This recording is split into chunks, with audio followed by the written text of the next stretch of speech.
বিশ্ববিদ্যালয় আয়োজিত বাংলাদেশ 35 প্রত্যাশী এবং ক্ষেত্র বিশেষে উন্মুক্ত প্রত্যাশী আয়োজিত আজকের মশাল মিছিলে আমাদের সহযোদ্ধা বন্ধুগণ এবং বিভিন্ন জেলা থেকে আগত প্রিয় সহযোদ্ধা 35 প্রত্যাশীরা, আজকে আমাদের এই মশাল মিছিলের একটি উদ্দেশ্য ছিল, সেটা হচ্ছে আমরা গত প্রোগ্রামে 32কে লাল কার্ড দিয়ে আমরা জানান দিয়েছি 32 আমরা চাই না। তারই ধারাবাহিকতায় আজকে আগুন জ্বালিয়ে মশালে আমরা জানান দিতে চেয়েছি আমরা আবারও 32কে আমরা লাল কার্ড দেখাই এবং প্রত্যাখ্যান করেছি। প্রিয় সহযোদ্ধা বন্ধুরা, আপনারা জানেন আমরা দীর্ঘদিন যাবৎ এই ন্যায্য দাবিটি নিয়ে রাজপথে আছি।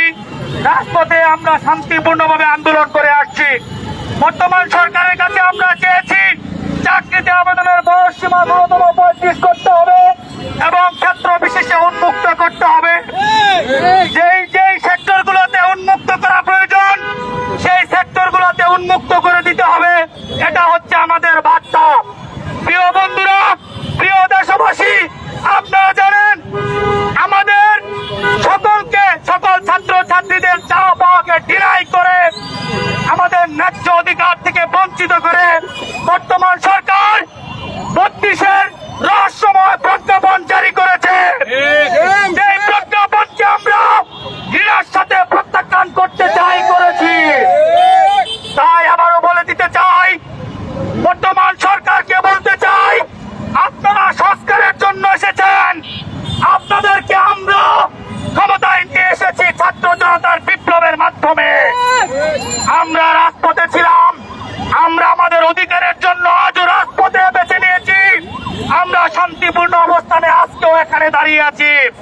আমরা মশাল মিছিল হাতে নিয়েছি, আমরা আগুন হাতে নিয়েছি, কিন্তু এই আগুন কিন্তু আমরা ঘরের মধ্যে লাগাই নাই। আমরা কিন্তু শান্তির বার্তায় দিয়ে যাচ্ছি বারবার। আপনারা জানেন আগামী ডিসেম্বরের 21 তারিখ আমাদের একটি কর্মসূচি আছে, যেটা মহাসমাবেশ। আমরা 1 সপ্তাহের আলটিমেটাম দিয়েছিলাম, আজকে শেষ হয়েছে।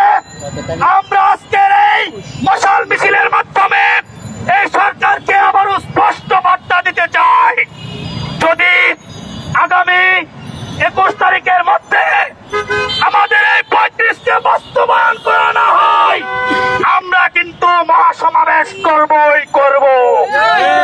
সেই সমাবেশ কোথায় গিয়ে ঠেকবে, কি হবে, সেটা আপনারাই ভালো বুঝবেন। আমরা শুধু বলতে চাই, সারা বাংলাদেশের 64 জেলা থেকে সারা বাংলাদেশের সকল বিশ্ববিদ্যালয়ের ছাত্র জনতাকে নিয়ে আমরা রাজপথে নামবো এই শাহবাগের চত্বরে। সুতরাং আপনারা কি করবেন তা ভেবে দেখুন। আমরা আবারও বলছি, বেসরকারি খাতগুলোতে আপনারা দ্রুত উন্মুক্ত করে দিন, অন্যথায় এই বয়স সীমা আজকে 32 করার কারণে বিভিন্ন সেক্টরে বয়স সীমার এই 32 থাকার কারণে তারা কি করছে, 30 থাকার কারণে তারা কি করছে আপনারা দেখুন। সেখানেও আমাদেরকে অধিকার থেকে বঞ্চিত করা হচ্ছে। বেসরকারি খাতে আজকে 32 থাকার কারণে 32-এর বেশি একজন ছাত্রকে সেখানে নিয়োগ প্রদান করছে না, তারা আবেদনে সেখানে বৈষম্য করছে। সরকারিতে যদি 32 থাকে, বেসরকারিতেও তারা 32 নিচ্ছে। আপনারা সেটাকে কনফার্ম করুন যে বেসরকারি খাত উন্মুক্ত করতে হবে। আমি আবারও বলতে চাই, আগামী 21শে ডিসেম্বর সারা বাংলাদেশের সকল ছাত্র জনতার প্রতিনিধি হিসাবে বলতে চাই, আপনারা আর ঘরে বসে থাকবেন না। আমরা যেভাবে রাজপথ কাঁপিয়েছি, রাজপথ থেকে সরকারকে বসিয়েছি, যদি প্রয়োজন হয় আবারও রাজপথে নেমে কঠিন হুঙ্কারের মাধ্যমে আমাদের ন্যায্য অধিকার রাজপথ থেকে বুঝে নিতে হবে। এই পর্যায়ে আপনাদের সম্মুখে সংক্ষিপ্ত কথা নিয়ে আসছেন আমাদের প্রিয় সহযোদ্ধা, বয়স বৃদ্ধির আন্দোলনের অন্যতম সদস্য, যিনি রাজপথে ঢাকা বিশ্ববিদ্যালয়ের এই সবুজ চত্বরে বসে চাকরিতে আবেদন পরিসীমা 35-এর যে আন্দোলনটি সৃষ্টি করেছিলেন, আজকে তার মুখ থেকে আমাদের শেষ কথা সারমর্ম শুনবো এবং এই পর্যায়ে মশাল মিছিলের সমাপ্তি ঘোষণা করবেন আমাদের শ্রদ্ধেয় ইমতিয়াজ ভাইকে সংক্ষিপ্ত কথা বলার জন্য আহ্বান জানাচ্ছি। ছাত্র সমাজ লেগেছে, লেগেছে, লেগেছে, আগুন লেগেছে।